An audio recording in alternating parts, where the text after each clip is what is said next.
I also didn't have a chance to explain in part two of my review here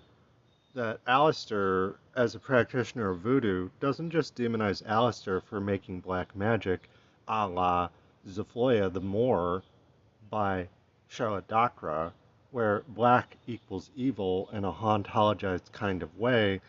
that is used to basically point the finger at someone and say, see, they're evil, because the whole point of Alastor's character is that he's a sinner. And he was kind of damned before he even went to hell by virtue of making the black character a serial killer to justify him being in hell. And once he's in hell, he does all of this stuff in service to Charlie, the white coated heroine, and her milquetoast feminism. So he's still a servant,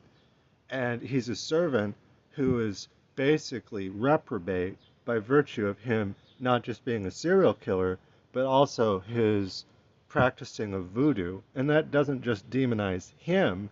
and people of color more broadly, it also demonizes voodoo, which is a closed practice, and it's not something that is meant to be seen in that light. It's a form of exploitation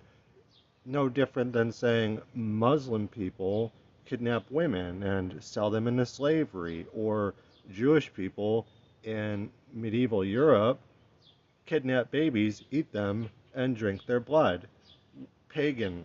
cultures, witchcraft, etc. It's a form of witchcraft accusation tied specifically to